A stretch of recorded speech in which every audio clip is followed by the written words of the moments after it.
அகில மீடியா நேயர்களுக்கு வணக்கம். இன்றைய உலக முக்கிய செய்திகள். முதலில் தலைப்பு செய்திகள். மின்சோட்டா பகுதியில் வீடொன்றின் மீது விமானம் மோதி விபத்து. உக்ரைன் மீது ரஷ்யா ஆளில்லா விமான தாக்குதல். மியான்மரில் மீண்டும் நிலநடுக்கம். ரிக்டரில் 5.1 பதிவு. தீப்பிடித்து எரிந்த கார் கொலை முயற்சியில் தப்பிய அதிபர் புடின்.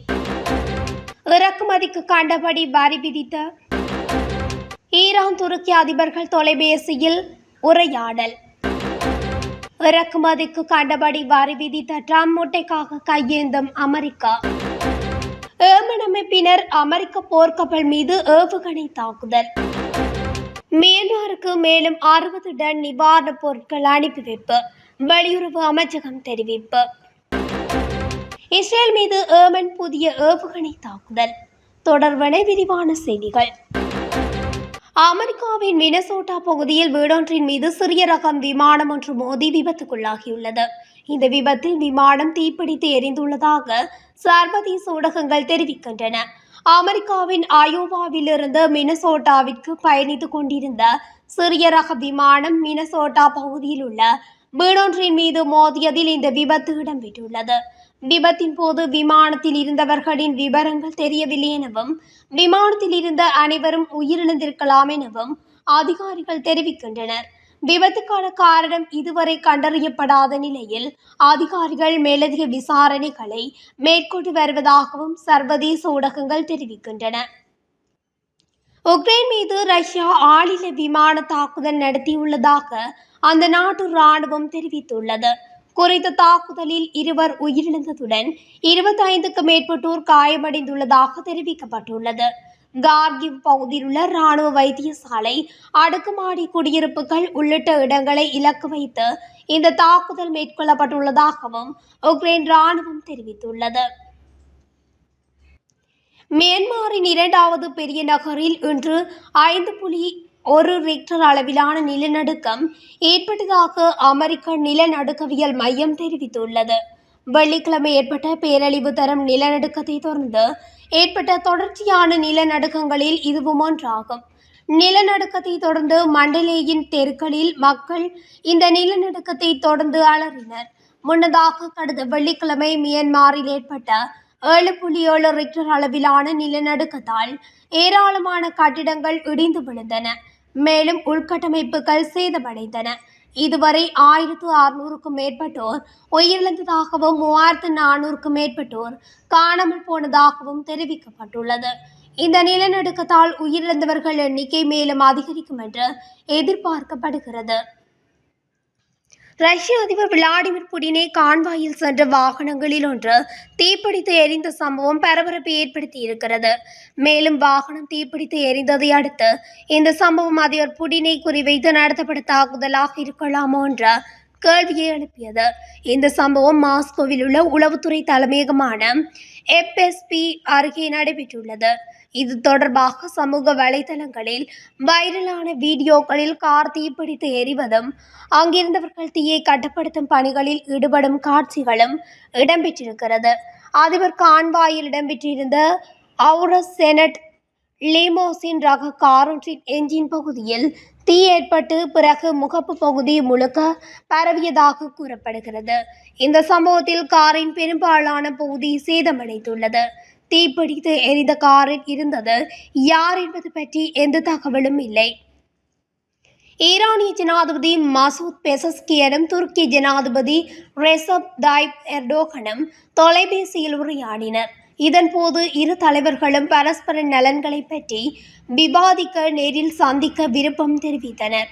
சனிக்கிழமை அன்று தொலைபேசியில் தொடர்பு கொண்ட ஜனாதிபதி பெசஸ்கியன் ரமலான் நோன்பு மாதத்தின் முடிவை குறிக்கும் ஈத் அல் பித்ர் வருகையை முன்னிட்டு எர்டோகனுக்கு வாழ்த்து தெரிவித்தார். இந்த குறிப்பிடத்தக்க இஸ்லாமிய விடுமுறைக்கு ஈரானிய ஜனாதிபதி தனது வாழ்த்துக்களையும் அவரை தொடர்பு கொண்டதற்கு நன்றி தெரிவித்தார். இந்த மகத்தான விடுமுறையின் ஆசீர்வாதங்களால் நீங்கள் துருக்கிய முஸ்லிம் தேசம் மற்றும் உலகெங்கிலும் உள்ள அனைத்து முஸ்லிம்களும் பயனடைவீர்கள் என்று நம்புகிறேன் என்று பெசஸ்கியன் குறிப்பிட்டுள்ளார். அமெரிக்க அதிபராக பதவியேற்ற நாள் முதல் டொனால்ட் ட்ரம்ப் அமெரிக்காவில் இறக்குமதி செய்யப்படும் பொருட்களுக்கு கண்டபடி வரி விதிக்கும் நிலையில் மற்ற நாடுகள் எல்லாம் அமெரிக்காவிடம் பாரபட்சமாக நடப்பதாக கூறி வரியை கடுமையாக்கியுள்ளன. இந்த சூழலில் பறவை காய்ச்சலால் ஏற்பட்ட பற்றாக்குறையை சமாளிக்க ஐரோப்பிய நாடுகளிடம் முட்டைக்காக கையேந்தும் நிலைக்கு அமெரிக்கா தள்ளப்பட்டிருக்கிறது. எங்கள் நாட்டின் பொருட்களுக்கு எந்த நாடுகளெல்லாம் அதிக வரி விதிக்கின்றனவோ அந்த நாடுகளுக்கு எல்லாம் கடுமையான வரி விதிப்பேன் என்று அறிவித்தார். அதன்படியே அமெரிக்காவில் இறக்குமதி செய்யப்படும் பொருட்களுக்கு அதிக அளவில் வரிகளை விதித்து அதிரடி காட்டி வருகிறார்கள். கூடுதல் வரிகள் மூலம் இறக்குமதியை கடுமையானதாக மாற்றி வைத்துள்ளது. சில பொருட்களை என்ன விலை தொடுத்தாவது இறக்குமதி செய்ததாக வேண்டிய நிலை உள்ளது. அந்த வரிசையில் முட்டை இருக்கின்றது. முட்டை தட்டுப்பாடு காரணமாக நாடுகளிடம் கையேந்த வேண்டிய நிலைக்கு அமெரிக்கா தள்ளப்பட்டுள்ளது. அரபு அரசின் படைகள் ஒரு அமெரிக்க போர்க்கப்பலை கப்பல் ஏவுகணைகள் மூலம் மற்றும் தற்கொலை ஆளில்லா விமானங்கள் மூலம் தாக்கியுள்ளதாக ஏமன் படை செய்தி தொடர்பாளர் யாக்யா சாரி தெரிவித்தார்.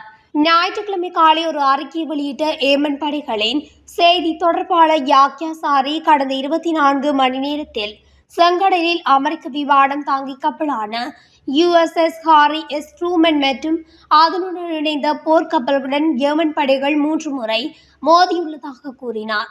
சர்வ வல்லமையுள்ள கடவுளின் உதவியுடன் தமது படைகள் தொடர்ந்து 3வது வாரமாக நமது நாடான ஏமனுக்கு எதிரான அமெரிக்க ஆக்கிரமிப்பை பொறுப்புடனும் திறமையுடனும் எதிர்கொள்கின்றன. அவர்கள் தொடர்ந்து தற்காப்பு நடவடிக்கைகளை விரிவுபடுத்துவார்கள் என்றும் பதற்றத்துடன் பதிலளிப்பார்கள் என்றும் அவர் மேலும் வலியுறுத்தினார். ஆக்கிரமிப்பு நிறுத்தப்பட்டு காசா பகுதி மீதான முற்றுகை நீக்கப்படும் வரை ஒடுக்கப்பட்ட பாலஸ்தீன மக்களை வாதிடுவதிலிருந்தும் நாங்கள் ஒருபோதும் பின்வாங்க மாட்டோம் என்றும் அமெரிக்காவுக்கும் இஸ்ரேலுக்கும் எச்சரிக்கை விடுத்துள்ளார். நிலநடுக்கத்தால் பாதிக்கப்பட்டுள்ள மியான்மருக்கு இந்தியாவிலிருந்து ஆபரேஷன் பிரம்மா பேரில் நிவாரணப் பொருட்கள் அனுப்பி வைக்கப்பட்டுள்ளன. மியான்மருக்கு இந்திய விமானப்படையின் 2 C-17 ரக விமானங்களில் 60 டன் நிவாரணப் பொருட்கள் அனுப்பி வைக்கப்பட்டுள்ளதாகவும் இந்திய ராணுவ மருத்துவமனை குழுவினர் 118 பேரும் அவற்றில் புறப்பட்டு சென்றடைந்துள்ளதாகவும் தெரிவிக்கப்பட்டுள்ளது. அங்கு அவர்கள் நிலநடுக்கத்தால் பாதிக்கப்பட்டுள்ள மக்களுக்கு தேவையான உதவிகளை செய்வர் என்றும் தெரிவிக்கப்பட்டுள்ளது. முன்னதாக மியான்மரில் மீட்பு மற்றும் நிவாரண பணிகளை விரைவுபடுத்த உதவியாக சனிக்கிழமை அன்று பகல் 2 கடற்படை கப்பல்களை இந்தியா அனுப்பி வைத்துள்ளது.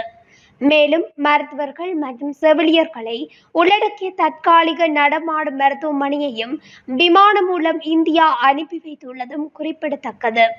C-130J இந்திய விமானப்படை விமானம் மூலம் 15 டன் நிவாரணப் பொருட்கள் அனுப்பி வைக்கப்பட்டுள்ளதோடு ஆக்ராவிலிருந்து 118 உறுப்பினர்களுடன் கூடிய தற்காலிக நடமாடும் மருத்துவமனையும் விமானம் மூலம் மியான்மருக்கு அனுப்பி வைக்கப்பட்டுள்ளது.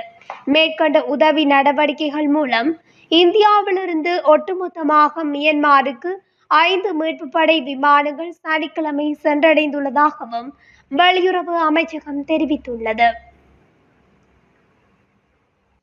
இஸ்ரேல் மீது ஏமன் புதிய ஏவுகணை தாக்குதலை நடத்துகின்றது. ஞாயிற்றுக்கிழமை காலை இஸ்ரேலிய ஊடகங்கள் ஆக்கிரமிக்கப்பட்ட பாலஸ்தீனத்தின் டெல் அவிவ் பகுதியில் உள்ள ஏமன் பிரதேசத்தில் இருந்து குறைந்தது ஒரு பாலிஸ்டிக் ஏவுகணை ஏவப்பட்டதாக செய்தி வெளியிட்டுள்ளன.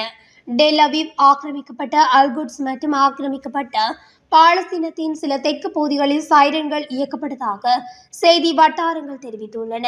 ஏவுகணை தாக்குதலை தொடர்ந்து பல வெடிச்சத்தங்கள் கேட்டதாகவும் பாலஸ்தீன வட்டாரங்கள் தெரிவித்துள்ளன. இத்துடன் அகில மீடியாவின் இன்றைய உலக முக்கிய செய்திகள் நிறைவடைகின்றன.